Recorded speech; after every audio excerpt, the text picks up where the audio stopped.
Hey guys, what is up? This is Matt Davis Media once again.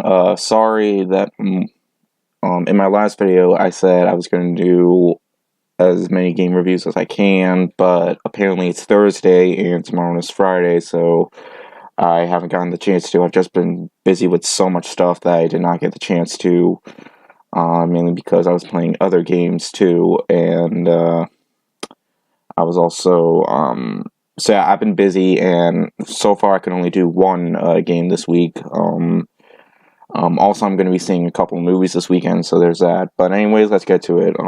Next up is my game review for Bayonetta 2. Now, I never played the first Bayonetta, but from what I've heard of, it's supposed to be a pretty good game, and fans were excited to hear that a sequel came around, but unfortunately, it was not released for the PS3 or Xbox 360, or Xbox One or PlayStation 4.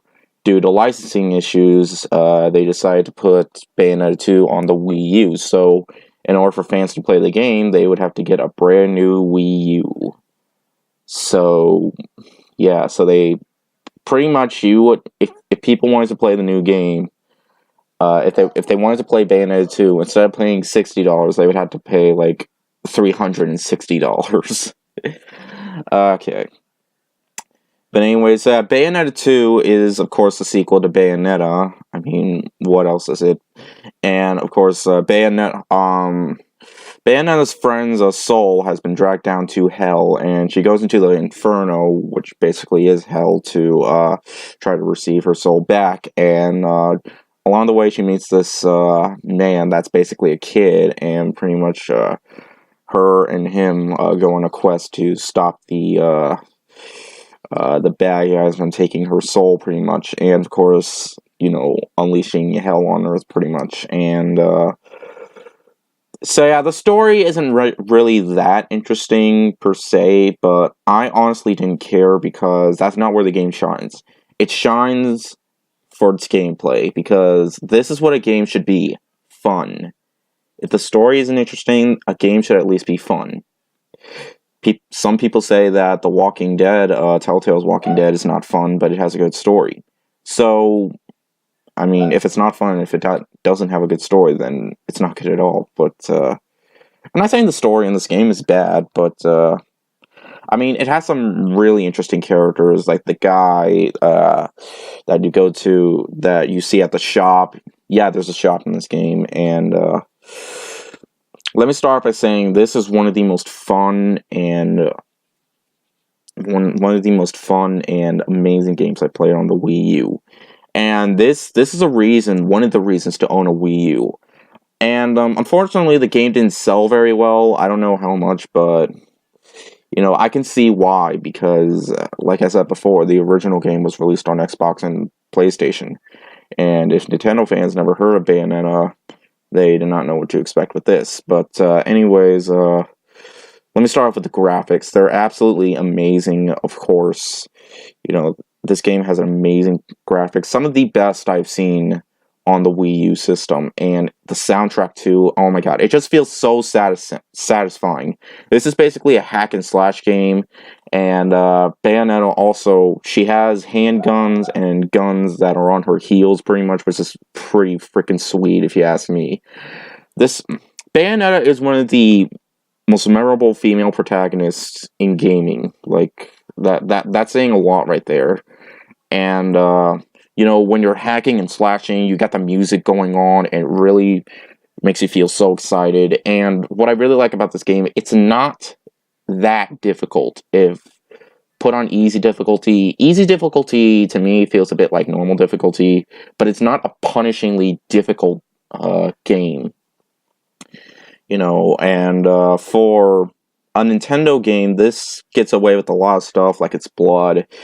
There isn't a whole lot of nudity, so if you expect, like, Bayonetta to get completely naked, you're not going to see that. It's rated M for partial nudity, but what is really cool is when she unleashes her final move, her clothes, like, come to life, and it just comes out, and her dress just, like, comes out and just goes and beats up the bad guy, which I thought was pretty cool. There's also a lot of quick time events, and the quick time events control very well. And for the most part, I've had a blast playing this game. And when the game was over, I did not want it to end. Oh yeah, another thing, the boss battles. Oh my god, this game is filled to the brim with boss battles. Given the fact that if completed on easy difficulty, it's like 7 hours long, but still. Like the new game Cuphead, that game has so many bosses. I think this game has some of the best boss fights out there. Like, there are so many to name. Like, there are so many that I could talk about, but I don't want to spoil anything for you guys, because this is just an insanely fun game. I've become more of a fan into the hack and slash genre. Like, a week ago, I finished playing God of War 3, which I want to review too, but I also have God of War 2, which I think I should play that game before I review God of War 3. So I might have to delay on my God of War 3 review. Yeah, I know, I haven't played the first Bayonetta. I should play the first Bayonetta before I review this game. Unfortunately, some copies of the Wii U for the game for the Wii U, from what I've heard, did have copies of the original game. Like, there was like 2 discs or something, but unfortunately, I just got the 1 disc. But and I've actually been wanting to play this game for quite a while, given all the critical praise from it and stuff like that, but I never got the chance to.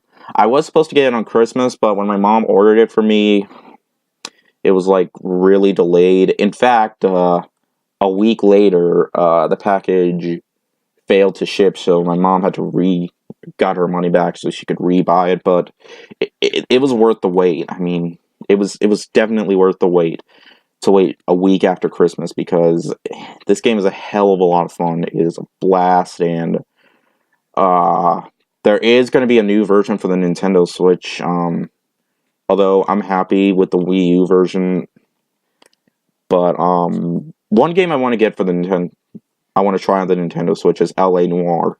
I never played L.A. Noire. I know it's for the PS4 and Xbox and all that, but I think I want to play it on the Switch, because there's a lot of remastered games on the Switch that have been released that I have played. Like Doom and of course Bayonetta 2. I'm pretty sure there are more. I don't know. There are going to be more. But yeah, overall, Bayonetta 2 is a really satisfying and amazing hack and slash game. It is an amazing sequel. It's one of the best games for the Wii U. It has amazing combat, an amazing female protagonist, and it has amazing boss battles, some really, really amazing music. Everything about this game just feels superb, and that's why I'm giving Bayonetta 2 a perfect 5 out of 5. Yeah, I know, I said its story was okay, but I mean, think about it. Elder Scrolls V, nobody cared about the story of Elder Scrolls V or Skyrim. That game is still so fun and addicting. If it doesn't have a good story, then it should at least have fun gameplay. At least that's what I think, pretty much. But anyways, thank you guys so much for watching, and I will see you guys later. Word out.